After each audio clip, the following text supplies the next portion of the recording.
This is a podcast about new crops. You're going to love it. Join us on The Cutting Edge, a podcast in search of new crops for Wisconsin. One of the things that we've seen is a lot of interest from the biofuels producers with the advent of new technology for producing renewable diesel and sustainable aviation fuel. There's more capacity coming online for refining fats and vegetable oils than what we produce here in the United States today. And there's some unique advantages with Camelina oil and the carbon intensity score as a feedstock and how that impacts the value of the biofuels at the output.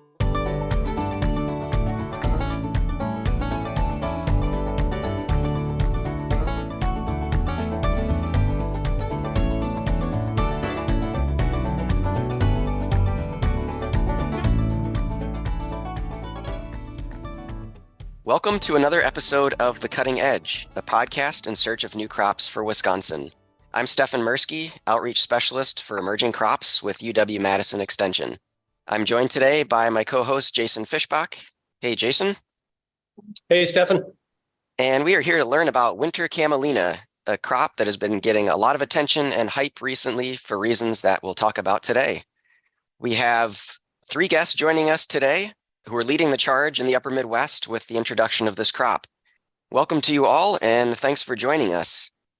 Can you all just briefly introduce yourselves and say what you do, especially as it relates to winter camelina? And let's just start with Colin. Sure. Hi, Stefan, and hi, Jason. Hello, Matt and David. Good to be with you all today. My name is Colin Cureton, and I work as the Director of Adoption and Scaling with an agricultural innovation platform that's based at the University of Minnesota called the Forever Green Initiative. And there I co-lead the efforts of a commercialization, adoption, and scaling team that is working with crop research and development teams on over a dozen new perennial and winter annual crops and cropping systems for the upper Midwest. And our team essentially forms a bridge between the types of folks on this call, seed companies like Millborn, growers like Matt, many other people that it takes to make a new crop launch out of the university and succeed on the landscape and in the market. Great, thanks, Colin. Matt, do you want to go next?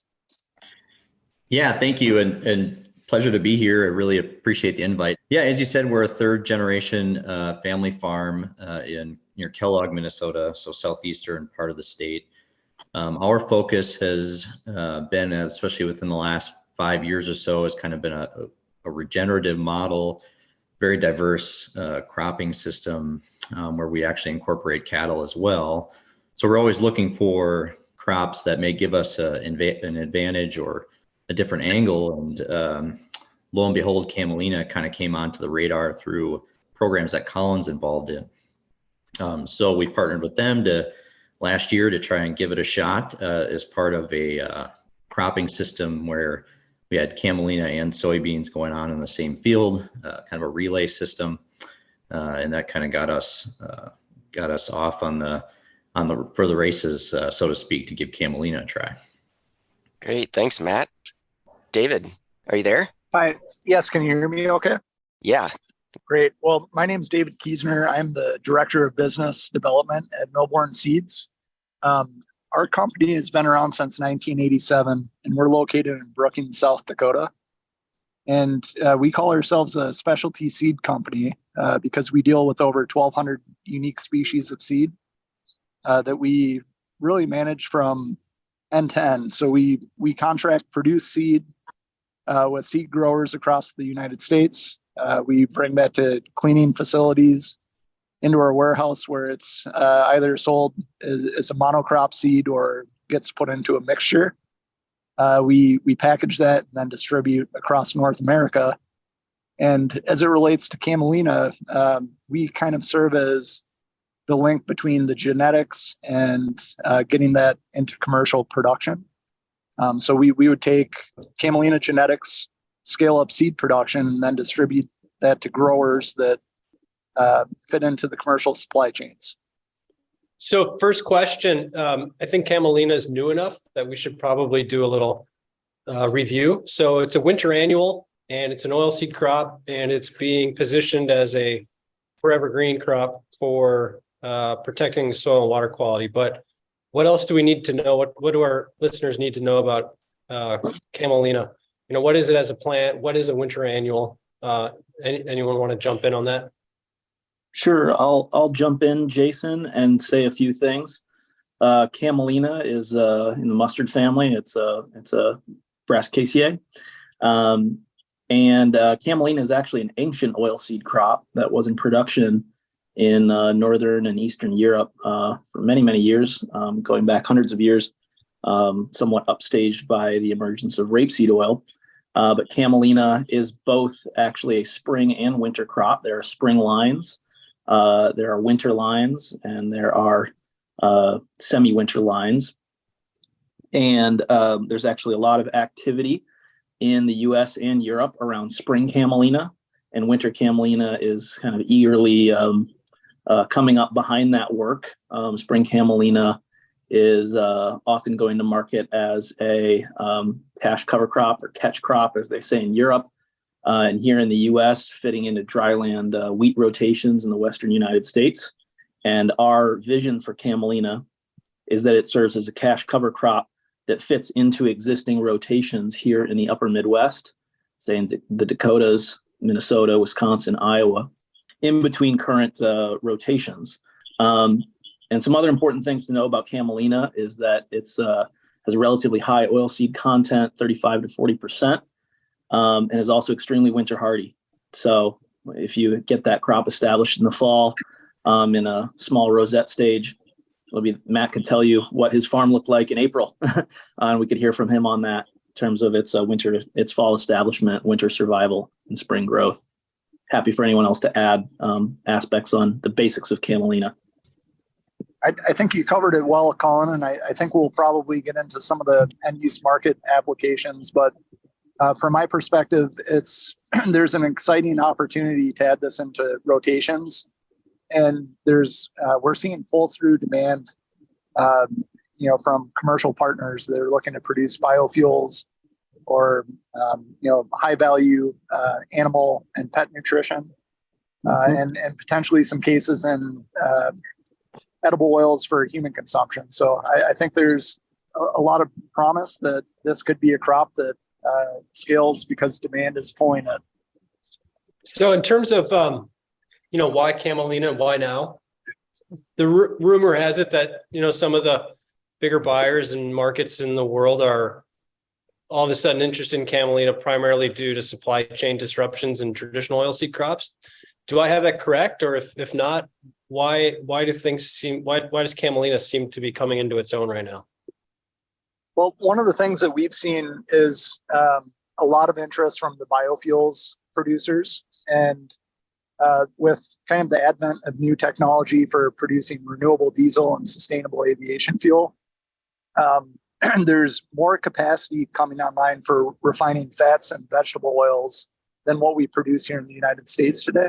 So the driver is really generating more oil to feed into those biofuel supply chains. And there's some unique advantages with Camelina oil and the carbon intensity score as a feedstock, and how that impacts the value of the biofuels at the output. So that would be probably the biggest driver that I've seen. But also the fatty acid profile, the omega-3, omega-6 fatty acids have some really interesting nutritional values that could potentially eliminate or displace ingredients like fish oil in pet foods or aquaculture diets, as well as terrestrial animals. So there's just a lot of interesting and exciting applications that could come from producing Camelina oil at scale. I'll add things that I think overlap with some of what David said, which is a great summary. Maybe 3 or 4 big factors that are driving what you could call a perfect storm for a industry-wide hunt in the agriculture and energy sectors for low-carbon vegetable oils. So one of those factors is, persistent, at least mid-range high commodity prices for standard commodities like soybean and canola. So when, baseline commodity prices are high, the industry's willingness to look to alternatives and develop alternatives increase. A second is the regulatory environment that David alluded to, which is state level and in some cases national and international major regulatory shifts toward lower carbon fuels. And we could get into the specific mechanics of that later. But since Camelina, if it were produced on otherwise fallow land, would not be displacing the production of other food or feed crops, thereby having a lower carbon intensity score, also known as a CI score. A third is broad scale and public industry commitments toward regenerative agriculture, soil health, water quality, and I think a real hunt to identify solutions, meaningful solutions that could be market-driven scaling pathways to meeting those commitments. And I think we'll stop at those three. Cool. So let me ask one more question to kind of set the stage for our discussion. Most of the new crops that are being developed, or new crops in general, the genetics are almost good enough, but not quite there. What's the situation with Camelina? Are we dealing with glufosinate still? Is it hardiness, shattering? What are the main breeding goals right now to get this to sort of a mainstream crop? Or are we already there? Well, we're not there. That's the premise of why the Forever Green platform exists, at least in part. So Camelina is moving within the University of Minnesota Forever Green Initiative as one of several winter oilseeds that include winter Camelina and also crops like pennycress that are under development. There's been lots of news on the growth and business development of a company called Covercress that we work closely with that's based out of St. Louis that has developed IP in partnership with several universities, including the University of Minnesota, to take pennycress to market. And so originally, pennycress actually received a fair bit more investment and attention because the early maturity, the naturally occurring earlier maturity of pennycress was more attractive for relay cropping and hopefully double cropping pennycress with our summer annuals. So this is all getting back to Camelina in that Camelina matures several weeks, at least with the currently available Camelina lines, winter Camelina lines, such as Joel. It's a common publicly available Camelina line, matures a couple weeks after pennycress. And so that made pennycress a much more attractive winter oilseed candidate. Camelina, some of its benefits is that it is already domesticated and has been an oilseed crop, as I mentioned, for many, many years. However, several of the breeding targets for our program are early maturity and early flowering. And some of the excitement around winter Camelina is that we've identified an early maturing line that matures about anywhere from 7 to 12 days earlier than the currently publicly available winter Camelina. Might not sound like a lot, but in a relay cropping system where two crops are in a field for 4 to 6 weeks, reducing that relay cropping period by 1 to 2 weeks is very significant and brings it up almost to equal early maturity with pennycress, which you may have seen have recent, significant many zeros attached to major buyout deals by some of the big four seed technology companies. So early maturity is a major breeding focus, as is yield. Identifying other, standard breeding traits that we'd love to build into the breeding portfolio, but primarily we're working to bring the maturity earlier and maintain and hopefully also increase yield. And I know this podcast is about winter Camelina, but since you brought up pennycress, can you just quickly talk about the difference between the two and besides the maturity? Yeah. Sure. Well, I feel like I'm talking a lot here, so I'll try to be concise. And I'd say both are receiving a lot of attention. Again, as I mentioned early on, pennycress was many growers probably know it as a weed in their field that they'd like to eliminate. But University of Minnesota, along with several other key research partners, had made tremendous progress in domesticating pennycress within a short a period of time, 6 to 10 years, with modern breeding methods, all non-GMO at the University of Minnesota, classic mutagenesis. But pennycress just, made rapid progress on the breeding front, and Camelina has followed a bit behind that. I would say both are moving in concert very similarly. They're intended to fit in as cash cover crops in the Midwest.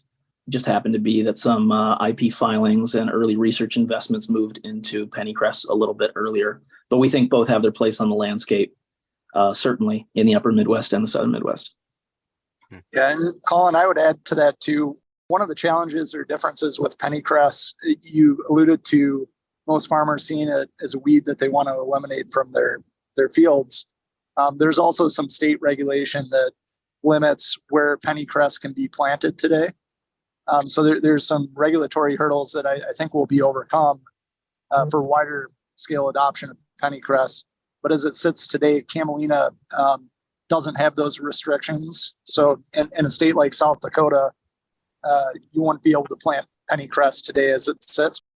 And one last thing to clarify, pennycress is making great strides in research and development.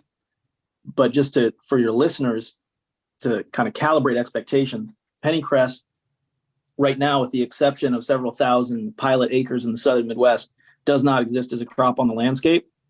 Whereas Camelina, having to do with its historical trajectory, there have been multiple pushes to develop Camelina as a spring and winter crop in Montana and Dakotas. Much of the early commercial activity is there.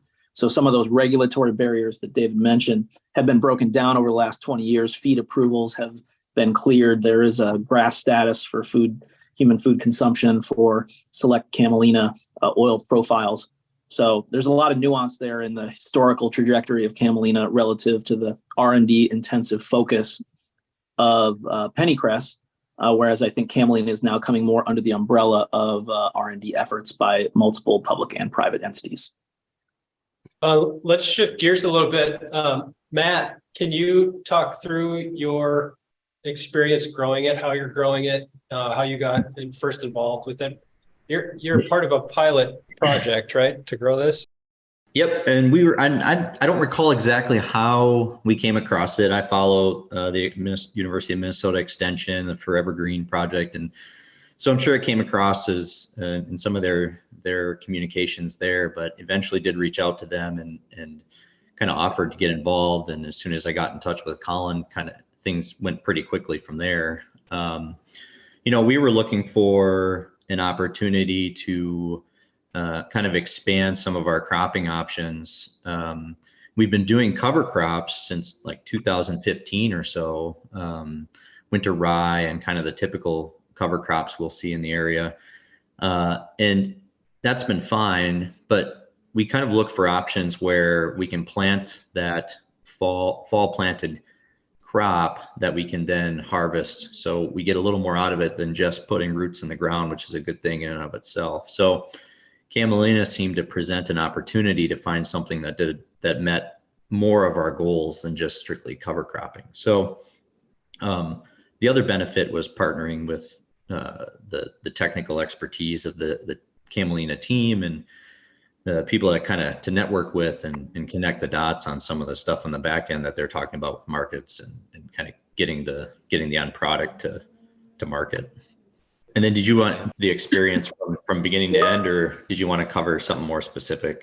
Yeah, I think mainly just an overview of how you're growing it, Yep. and then your experience, with planting or establishment, weed control, and harvest in particular. Sure. Yeah, I can kind of give you our observations. So we followed the program recommendations. We grow sweet corn for a local canning company. We harvest that in August timeframe. The Camelina was planted following that right around the first week in September. Planted at roughly 11 pounds per acre. And then as part of that program, we skipped rows so that we could plant soybeans into that at 30-inch rows.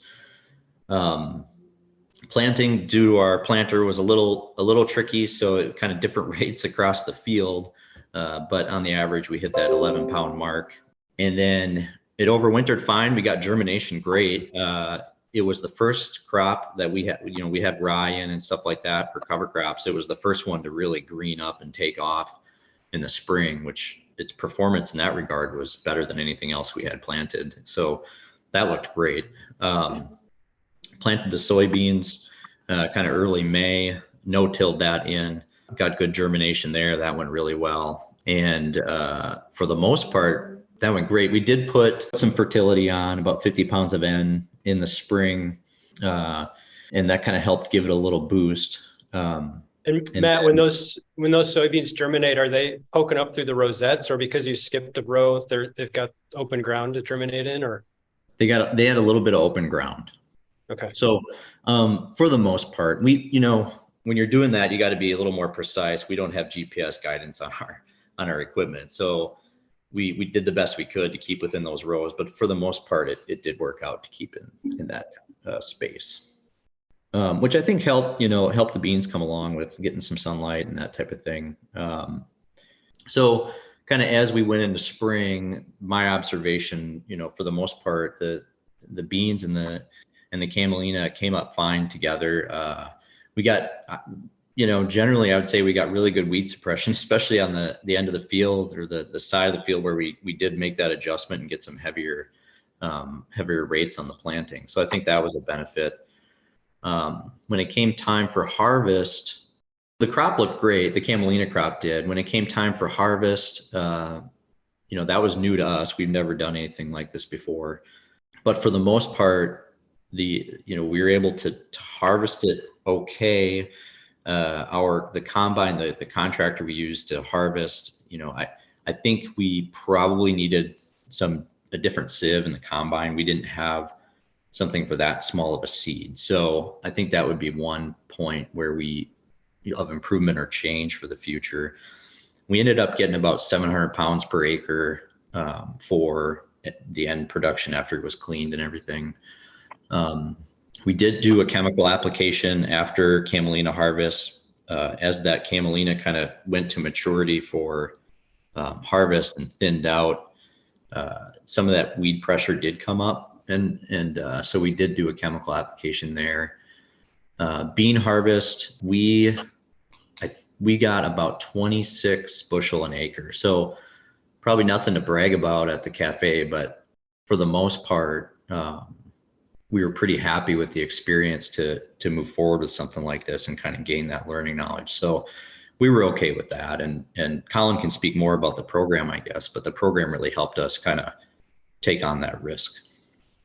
So what happened in the fall? Did you have a bunch of volunteer Camelina germinate going into this winter?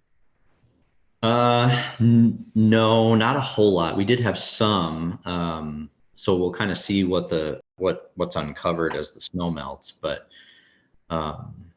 we also followed that with just a regular winter rye cover crop. So it's kind of a mix, but we did have some, volunteer come up.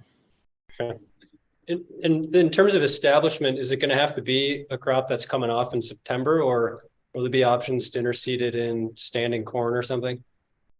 Good question. I know from my chatting with other folks that people are spreading it on versus drilling it in. So I think you could do it as something like that as a cover crop option. Yeah, that could possibly be an option.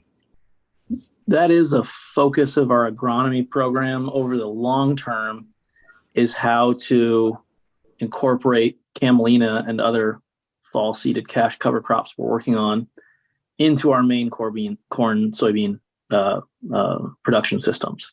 Now, right now, if producing Camelina as a cash cover crop, we have not developed what we think is a reliable system interseeding into, say, standing corn. We're doing a lot of work on establishment, aerial seeding, residue management, potentially collaborating on interseeding into the short corn, the dwarf corn varieties, which could improve availability of sunlight to get a good establishment. So we do see that as potentially effective right now for more of planting Camelina as a cover crop. But at this time, we can get into later, the kind of gold star production systems that we think are most viable at this time. And even those are still in development. Okay. So another question for Matt and David. Anything particularly unique about handling the Camelina grain or seed post harvest in terms of drying, cleaning? Any concern about fungal disease in the seed itself? Where are we at on that part? I can maybe start with that just with our experience. I mentioned earlier, having the right equipment definitely matters. So my understanding is this seed is closer to like a canola seed in size and diameter and that type of thing. There's no one, we're in Southeast Minnesota. There's no one that I know of here growing canola. So we kind of had to work with what we had at the time, but that was one of the challenges we ran into. So we had a lot of chaff and material in with the seed. We don't have specific drying equipment. So through the program, we were able to get some fans that are set for just drying it in the grain wagon. So we did that, and that worked fine. So from our standpoint, there was some flexibility and kind of some options there. And from Millborn Seeds' perspective, we were involved as kind of a post-harvest partner where we would aggregate the Camelina crop, bring it to a seed cleaner to get it cleaned up to seed quality, and then to our warehouse distribution center to package it, store it, distribute as needed. But we really didn't run into too many handling issues with the small seed size. Probably the biggest improvement to the system that we'd like to see is just a cleaner seed coming out of the field with less of that chaff or field residue mixed in with the seed. It would just ultimately save on some costs and additional touch points and processing steps. Yeah, I suppose I owe you an apology for that, David. No, it's part of the learning curve, right? Yep, absolutely. So Colin, both Matt and David have mentioned the kind of program operating in the background to help get this Camelina moving. And as you know, we're always chatting and fascinated and interested in how we commercialize new crops like this, how we de-risk early production, how we develop markets. So can you talk about the program that's in place here to try to move Camelina forward in Minnesota and elsewhere? Sure, Jason. So I'll mention it on two layers. The first is the underlying program of what the Forever Green Initiative is trying to do. And if I were to channel one of our founder and co-directors, Don Wise, he would say, to commercialize a crop, first you need a crop. And so the long-running programmatic efforts are to organize transdisciplinary teams across genomics, breeding, agronomy, soil and water science, food science, biosystems engineering, supply chain development, and commercialization, to give any new crop a fighting chance from the basic genetic and agronomic development of that crop. So that's the long-running effort. That as those efforts progress, my team comes into play right when we get in that pre-commercial and early commercial phase. We're moving one of these crops, even at pre-commercial stage or minimum viable product stage, out into the marketplace, is what you could say is another ball game entirely, right? To move it from a research field or laboratory setting, breeding plot, into say Matt's field and David's facility. And so this specific program they're referencing is one of a number that we run that we generally term as pilot supply chain projects, which are kind of like large scale experiments where we are trying to, in a cooperative and collaborative way, manage risk with partners in the world that have a stake in the success of future perennial and winter annual crops. So this pilot supply chain project was done in partnership with a group called MBOLD, which is housed under Greater MSP, which is a major economic development and business consortium in Minnesota. And MBOLD is a coalition, that's MBOLD, is a coalition of some of Minnesota's largest food and agricultural firms that are working together to advance their shared business and sustainability efforts. And about now 2.5 years ago, MBOLD identified 3 main priorities they wanted to work on that were promising solutions. One, I believe, had to do with cover crop and nutrient management in the Red River Valley. One had to do with, I believe, bioplastics. And a third had to do with cash cover crops as a very promising market-driven pathway to scaling cover crop adoption across the agricultural landscape. And so we're very, grateful for all of Embold's support. That was a multifaceted project that I'll try to move through quickly here. To their credit, they put some money in the hat to de-risk these initial rounds of farmer adoption. So we recruited about 10 to 12 growers that were interested in growing a pilot commercial scale winter camelina crop. I'd say about half of those growers did that as a monocrop and half piloted the relay cropping system. Number of other components of that larger program included grower-focused and industry-specific field days, both in field. We had some major industry partners on Matt's farm, and we took a lot of images of Matt's farm into Matt and Seth's efforts. That's Matt's brother, Seth, into some of the biggest food and agricultural companies in the world to show them how this relay cropping system was working. We had industry-specific field days at the Rosemount Research and Outreach Center. And we also engaged everyone from company leadership to product R&D to the sustainability teams to procurement within these Embold member companies. So there's a lot going on. For this project specifically, with these gentlemen on the line here, I bumped into Millborn when we had actually brokered one of our kind of larger scale research fields to another regional seed company who is great and continues to be a great partner, but we just didn't quite make the quality spec with seed quality on that field coming out of our research station. And so I ended up on Millborn's doorstep in fall of 2021. They were one of the only other companies in sight that was carrying a sizable quantity of winter camelina. I personally distributed that seed on a multi-day sojourn around Minnesota and Iowa to these 10 or 12 growers. And the straight up economics of it is we committed $250 an acre to piloting winter camelina, whether as a monocrop or in a relay cropping system, regardless of outcome. You could call it the hassle factor. We contracted offtake of that production. We could get into what the economics look like later. It might not sound like a lot, but keep in mind, this is an additive to the system relative to the relatively low input costs and impacts on the other crops, in a functioning relay system. So then we tried to support those growers best as we could, remotely and in field with agronomic support and grower to grower support, and ultimately offtake of that product moved to Millborn Seed, where it was cleaned, bagged, tagged, and sits on pallets awaiting the support of continued supply chain and market development for winter camelina. So I'll maybe shift gears a little bit on what we've seen in the market. I can't remember what the original question was, but one of the challenges that we've seen in the market, or maybe I'll call it more of a bottleneck, is if tomorrow we had 1 million acres of camelina planted, eventually that has to go to oilseed crusher at some point. And there's just a handful of oilseed crushers that can handle camelina seed in North America.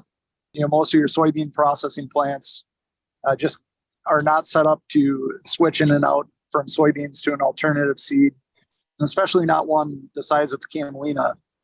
So your soft seed or flex crush plants in North Dakota, Minnesota, up into Canada can process camelina. But back to the point of, if we got 1 million acres planted for camelina, it needs to go somewhere. And that is one of the pinch points in the market today.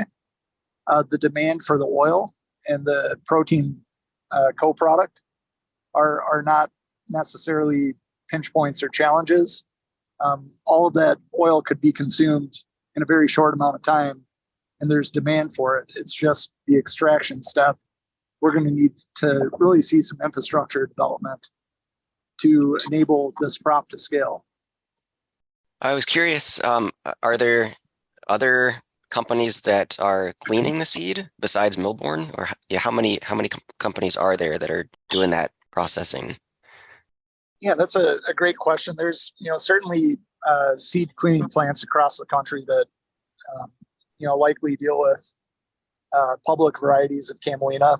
Our organization historically has sold camelina seed as a mixed cover crop input, not as an intentional crop for the oilseed production. But as you start to see new genetics being developed in the market, I think you're going to see more and more seed cleaners being comfortable with dealing with Camelina, as it moves into production agriculture, as opposed to just fitting into a mixed cover crop species. And is everybody who's growing winter camelina at this point, are they all growing it on contract? Well, I'd say there's a few different things going on. There are some larger camelina focused efforts in both the cover crop seed industry as well as in the early renewable fuels industry. And so there's a number of names. If you Google camelina, might come up groups like Global Clean Energy Holdings. I believe they're on a contracted production structure. There's an outfit out of Europe that was recently bought out by that entity that I believe also had contracted production. David could speak to the structure of how the seed industry runs things. And then we have what our pre-commercial and early commercial partners are doing, which is providing some programmatic support for growers that see an opportunity and want to get familiar with the crop and see an upside prospective market there.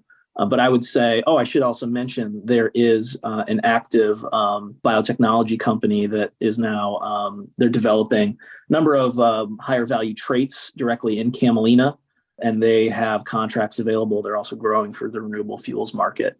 And those contracts are available, I believe, in Minnesota and nearby states. So it's great to see, we're turning a little bit of an early corner with that, but we're still, frankly, not at a place where there's widespread camelina production anywhere, and contracts are pretty limited. Colin, any idea how many acres there are out there, or like were produced last year or seeded this fall? Or well, depends how you counted, Jason, and David could help us with that. If you include camelina as seeded in a cover crop mix, we're in the tens of thousands of acres of camelina plants growing across the countryside. As far as renewable fuels and other market applications, much smaller, probably in the single thousands, if that. Also depends your geographic footprint. Canada has a more established camelina industry. They have fluctuated up and down over the last 10 years. I think somewhere around between 5,000 and 15,000 acres for niche feed markets, including aquaculture and equine feed. So it really depends where you're asking and what market segments you're looking at. Yeah. So David brought up the chicken or the egg. So are crush facility investments happening, or are they waiting for more acres? I know of a few crush facilities that are there's a greenfield facility being developed in South Dakota that's going to be able to handle, sunflowers and camelina seed. I don't think it's drawn the attention from some of the majors out there, or the large scale soybean processors, but they're all interested and kind of watching what the market does. But to kind of add to what Colin shared, I think he hit it spot on. For the biofuel space, we're at very early stages still. And a lot of the acres that are under contract production are part of pilot programs. So really, I think what the industry is trying to do is build a proof of concept that can go out and be marketed to a broader grower network. And you kind of brought up a good point of the scale. I think in order for crush plants to commit to processing camelina, there needs to be critical mass. So you're not, aggregating for a one-day production run and then reconfiguring the plant to go back to soybeans or what it traditionally would be processing. Mm-hmm. So I think you'll see more of that investment when we get to critical mass and there's a proof of concept for the end use market. But again, we're at pretty early stages with I think a lot of positive indicators that this is going to go somewhere. Definitely sounds like it. Matt, what's your take? Are you in? I mean, was 700 pounds enough, or what else do you need to see before you could commit to camelina as part of your rotation? Yeah, I think for us, we don't have fancy equipment. We're relatively small. I think if we can grow camelina, most farmers out there can, regardless of system. We live in a corn and soybean focused area, and that's what we kind of transitioned out of. So the ability to actually grow it, I'm confident we can do that anytime. the harvesting problems. Like we know what adjustments we think we need to make there to hopefully give, guys like David a nice cleaner product off the field. I think we can do that too. The relay system, I think we'd have to play with a little bit more. But I think for growers like us who want options and that living root constantly in the soil, or at least as much as possible, Camelina is a great option. And we're not growing it this year, but we are looking at it to plant again this fall, meaning we don't have any in the ground right now, but we are looking to do it again this coming fall as a planting crop. So I think we're just kind of watching what the market options are, and then how we put the pieces together to get the seed to where it needs to be. Colin, is there a next stage to the scale up program? Well, I wanted to share a couple small anecdotes from the growers' perspective that have been shared with me of other participants in that pilot program to just kind of calibrate what other people's experiences were. So one, we had a grower in central Minnesota who participated, who selected a field that, he's tried to grow corn and beans on before, but we have this area in Minnesota, the Central Sands, that, he's always, spending more on seed and inputs than he's making on yield. And so he decided to give Camelina as a relatively low input crop a shot. And he was able to, he did that as a monocrop and followed that with, this is not a widely applicable rotation, but with a short season millet forage, because he grazes his acres like Matt. And in the drought last year, he was quite happy with his Camelina yield and his millet yield. And he called me and said, I double cropped in the Central Sands in a drought and got a competitive yield and price on both for his acreage. And so he said that doesn't happen every day. So he was pretty happy with that. The other things I'd like to share is that we had a number of fields that didn't go great. So we're here at Forever Green not to sell anyone who's listening on Camelina. The crop needs improvement. We had folks who terminated their field because they had spotty establishment. We had, in some cases, maybe one or two lower yields than what Matt saw, but also we had folks up around 1,000 pounds per acre or more. So there's just a wide variety of experience that I think encapsulates where Camelina is at. Kind of invited Matt to join because I think he had, in terms of where the crop is at, a representative experience of that system going fairly well with the crop as it stands. But keep in mind that that's kind of the baseline. It's only up from there with any hope of continued investment. So anyways, Jason, on to your other question. I think our 2022, as this pilot program kind of wrapped up, frankly was a perfect on-ramp to the 2022 we experienced. It was frankly unprecedented. I don't think we have enough time to go over it.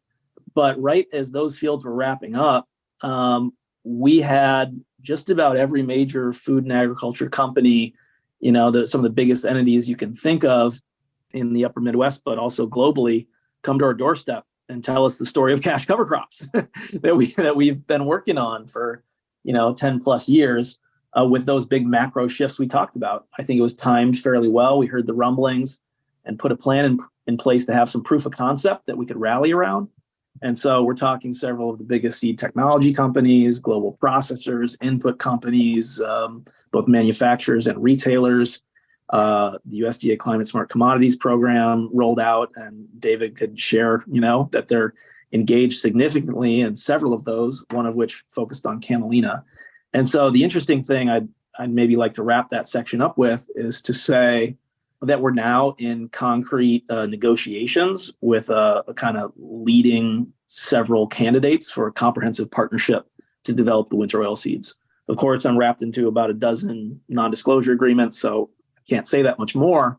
But the stage we're really at is that the crops need focused partnership for intensive research and development and deployment.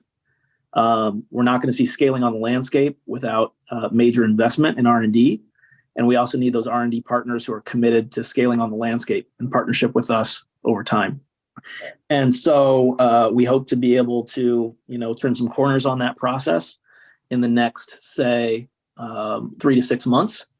And And I think that's really important because you can't be all things to all people. We need some concrete partners, and then can rally around, say, a 5 to 10 year partnership to improve the germplasm, do the agronomy across the region, support farmer adoption, technology transfer, support policy change. As everyone listening knows to this podcast specifically, there are a lot of aspects to developing, launching and scaling a new crop. So that's kind of where we're at in the process. I also think there's a great opportunity right here. It's kind of the in-between spot for entrepreneurship to get the big global actors, organized and moving nimbly around a new opportunity. Usually it's the entrepreneurs that take risks, show proof of concept, and then, are invested in or bought out by those major industry partners. So I think the University of Minnesota is going to, seek partnership on all fronts, but there's certainly a limit to what we can do in terms of acting in the marketplace. That's not really our role. But if we can help spur entrepreneurship while we also build these big industry partnerships, we think we need to do all of the above. Well, I just want to congratulate Forever Green because this is, a long time coming where I don't want to say floundering necessarily with cover crops over the last few decades, but the reality is adoption has not been very good. And it's because it's mainly been at cost of production. Yeah, there's long-term soil health benefits and reduction in externalities, but in terms of cash in the farmer's pocket, it's never worked very well. And this creates that opportunity to actually make money cover cropping essentially. And the fact that everybody's rallying around the idea of winter oilseeds is super exciting. Thanks, Jason. I think we still have a long way to go, but I'm really appreciative for growers like Matt who took this on with his brother Seth, and David as a business development partner brings tremendous experience to this work, and these crops aren't going to make headway without their involvement and the involvement of lots of other people. So we have our role, but it's just part of tapestry. So I do want to lean into the question though about where growers are going to fit into this piece of the puzzle in terms of how you see access to the genetics. Will we see contract production largely? Will we see some intentional empowerment of growers to be involved in this supply and value chain? I guess, how do you see this playing out in terms of access to seed? Will we see growers licensed, public domain? You want to just talk a little bit about that, or is this more or less going to play out as the market determines, or will there be some thought and intentionality to it? Well, very good question, Jason. And I think there are several, I would say, main routes this could go that are being deliberated right now in the form of what those major partnerships, who those partnerships are with, and what their desired outcomes are. So again, without being able to say specifics, there's the route in which we have a relatively proprietary seed genetics situation and vertically integrated supply chain between seed companies and or processors and or energy companies. That could offer a number of benefits and efficiencies.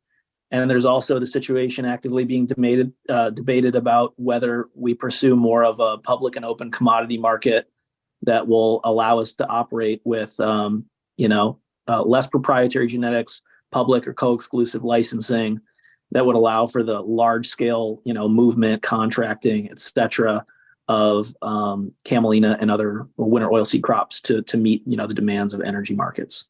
So it's in decision mode right now. And that's about the extent I can say. It's very interesting to be involved with decisions that could affect that pathway. And it's ultimately not up to any one individual. Yeah, Colin, I would agree with that, there's probably more than one train of thought on how this market develops. But the thing that to me is kind of unique about it is the demand pull is coming from the end use refiner.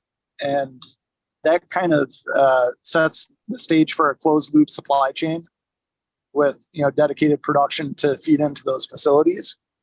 I think as you see the oilseed extraction infrastructure develop, that could, develop in a way where it's more of a cash bid situation where it's treated more as commodity and for sale on the open market, the oil, which would then create opportunities for growers to take on risk to grow Camelina and sell it against the highest bidders, as opposed to being part of that closed loop dedicated supply chain. So I think you'll see some of both, but in order for it to really be more of an open market, I think there needs to be processing capacity that puts out bids that allows the growers to kind of take their own risk or manage it within the rotations that they have planned. I was wondering, we haven't really talked a whole lot about the ecosystem benefits of growing this crop, and I was just wondering if there are any incentives from a conservation perspective, like through NRCS programs for growing this as a winter annual. Sure, I can mention a few. David could add on with how they're approaching this with some federal resources. But I want to give a shout out to the Minnesota Department of Agriculture for working with the Forever Green initiative on developing a pilot program to de-risk and support the early commercial success of a number of crops under development by Forever Green.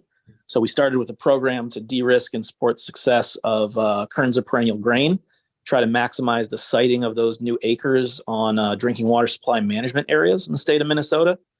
And so that program is called the Forever Green Eco Implementation Program. ECO is EECO, stands for Economic and Environmental Clusters of Opportunity, because we need an acronym, right? One more acronym. But the rationale there was the eco, is the prefix for economic and ecological, and in Greek, eco means home. So I thought that was a nice way to indicate that we need to take care of both the economics and the ecological.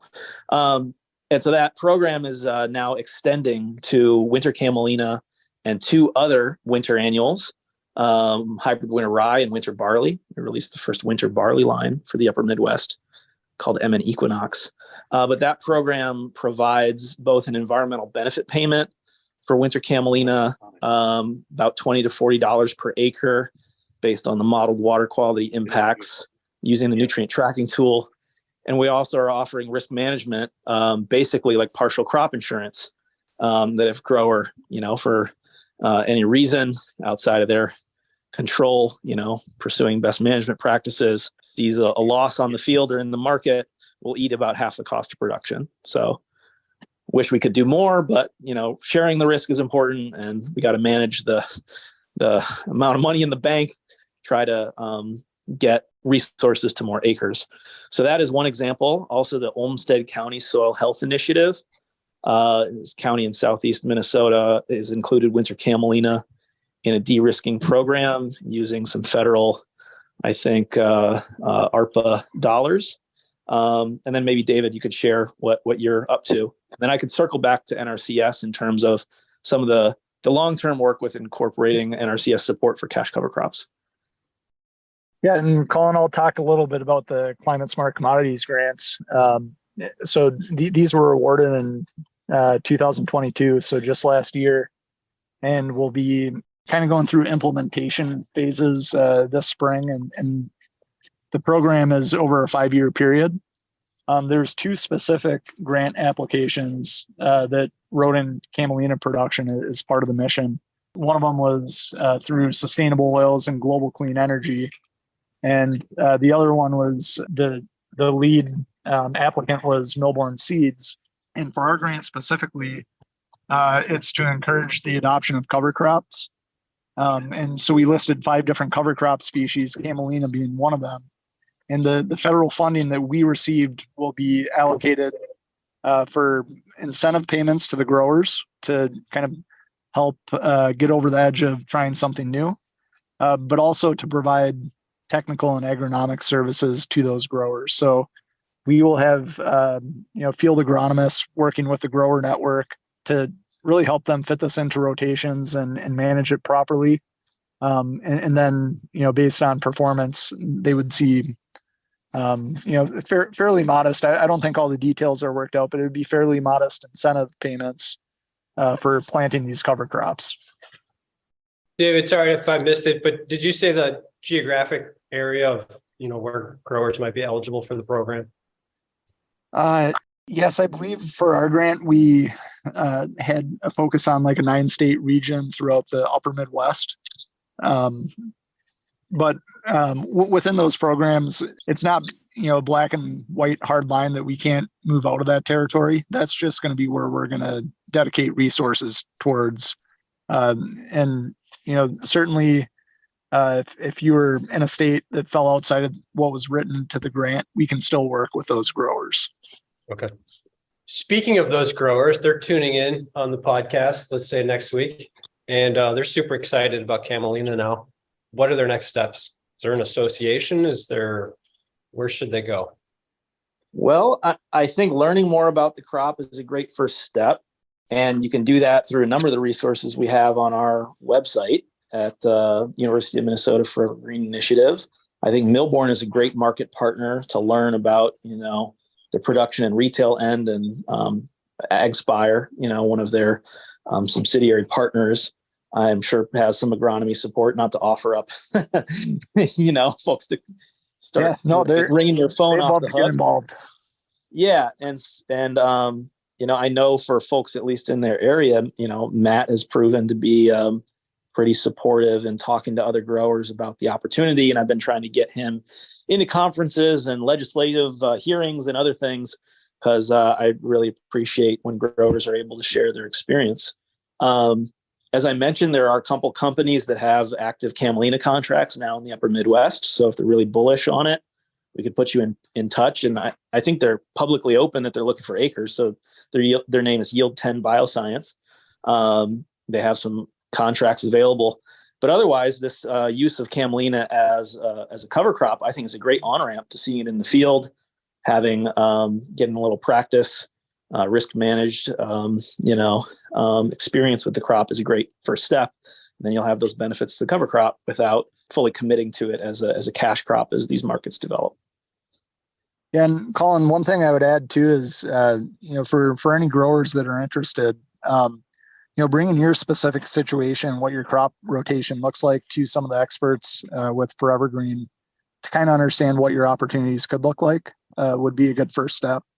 Millborn Seeds can also support that and make, commercial connections to contracts.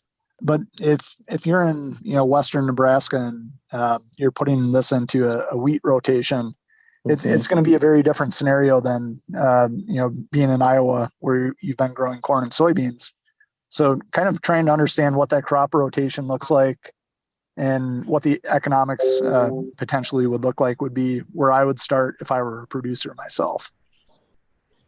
We'll also have a number of field days across Minnesota this summer. Keep a track on the Forever Green website for those opportunities. And we are hiring a perennial grains and winter annuals field agronomist that'll be up and running in the next month, who growers would be welcome to call and talk through their interest in Camelina. Okay. Great suggestions. Yeah. And if I may just real quick, I will say, and if any growers reach out and want to talk to a producer that's grown it, I'm happy to communicate or, get on the phone or email or whatever, just to kind of tell our experience for what that's worth. And I need to kind of compile all of our data and information and get it into a nice document, I think, because I keep getting into conversations like this where it'd be useful. So you can try and put something together, but definitely available for any questions. That'd be great. Thanks for the offer. If you don't mind, let's take a deep breath. We can talk carbon a little bit. If this is being positioned as for a biofuel market, I think sort of makes folks a little nervous in terms of now you're in voluntary carbon markets, you're dealing with changes in federal administration.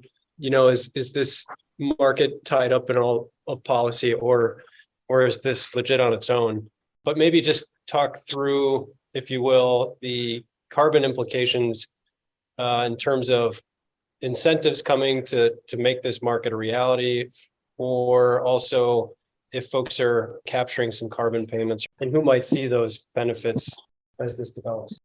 Yeah. So just real quick, my background prior to working for Millborn, I worked for a large ethanol company based in South Dakota. And I just want to make the point of clarification between the voluntary carbon markets and compliance markets. And Camelina oil really kind of fits into the compliance markets, which are established and well defined. So the carbon intensity score of Camelina brings advantages to biofuels producers over using soybean oil or distillers corn oil, other available fats and oils on the market. So really, the David, can market. you clarify the difference between those two, compliance and voluntary? Yep. So a voluntary market is probably what most people think of when they think of carbon markets, and that's taking baseline soil organic measurements, implementing a new practice, and then trying to take measurements of how much carbon is sequestered in the soil. And then those voluntary payments would come from a corporation or an entity that is trying to offset their carbon footprint by buying either insets or offsets. So they are not required by law to make payments to manage their carbon footprint, and that's why they call it voluntary. The compliance markets, so the low standard fuels compliance in California, they have legislation that dictates how much renewable fuel needs to be part of the energy mix that the state uses, and they have incentive payments for biofuel producers that are meeting those requirements. So that is what we would call a compliance market versus voluntary. Perfect. Well said. So keep going. Sorry, I cut you off. And I guess in my mind, the opportunity for anyone looking to grow Camelina would be to potentially capture some of those incentive payments for a low carbon feedstock that would be passed down through the supply chain from the end use refiner. Because if they had a choice between two different oil feedstocks and they know that they're going to sell higher valued biofuel out of their plant from using Camelina versus soybean oil, to incentivize a grower to plant Camelina, some of that value needs to be shared down the supply chain. And I think that will happen. It's just very early stages of market development today.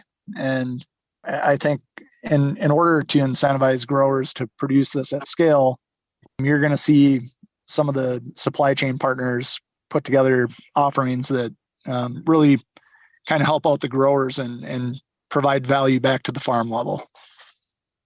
My only addendum to that fantastic summary, which I think is totally accurate, is that here in the Upper Midwest, we've seen an effort to replicate, the basics of that California low carbon fuel standard. A couple other states have adopted that standard, but a dozen more are considering adopting it. And here in Minnesota, where I sit, we're considering a clean fuel standard. And just wanted to mention that, I think there's some understandable concern about, how that potential legislation would impact, fuels from other sources like corn and soybean. But interestingly, with these technologies that are on the way, for everyone listening, I'm of the firm opinion that a clean fuel standard policy in Minnesota could somewhat unexpectedly be the largest single policy mechanism to scale cover crop adoption on the landscape. And you kind of have to think it through for all the reasons that David mentioned, but putting that regulatory compliance market in place that makes these structurally more competitive in a pathway, a CI-based, technology neutral pathway would do significant things for the deployment and rapid scaling of cash cover crops. So what about the food grade market? Is there opportunity to capture market share from canola and sunflower and all the other food oils, or is the breeding just too far behind, or is it just too much of a heavy lift to go that way when the biofuel opportunity is front and center? So from my perspective, there is opportunity to take some of that market share with Camelina production. A few of the things that need to take place is we need processing capacity to actually deliver oil to the refiners. I think the seed genetics and agronomics need to be flushed out to build some confidence. And especially in an environment where there's limited crop insurance protection for a crop like Camelina, there's going to have to be mechanisms to de-risk it at the farm level and, share some of that risk across the supply chain, whether that's with a seed distributor, an aggregator, a seed processor, or the biofuels company itself. There needs to be some unique contract structure to de-risk a complete loss at the farm level. So I think if all of those things continue to move in the right direction, based on the CI potential or carbon intensity potential of Camelina, there is a large opportunity to displace other vegetable oils, or not even necessarily displace them, but add additionality within the rotations. And at the end of the day, adding additionality versus displacing another crop helps lower the CI score. And then, the co-products too, if you're able to sell protein into food production systems, that has an impact on the carbon intensity score, as well as really kind of dialing in the inputs, reducing synthetic fertilizers. They all ultimately add up to that CI scoring mechanism, having a low CI score for Camelina oil. Yeah. Well, that's a great point that you just made about the additionality. That the goal here is to try to build it into existing rotations that improve the overall rotation itself, but it also results in a much better CI score for Camelina itself, rather than just displacing some other crop. Well, we should probably wrap it up here. I just want to thank you, Colin, David, and Matt, for taking the time to be with us today and all your work with Winter Camelina. Anything you want to add to that, Jason? Same thing. Just to me, new crop development is just so exciting because there's so many opportunities, but so many challenges, and it really takes folks like the three of you to get out there and make it happen. And it's great. Thanks so much for your time.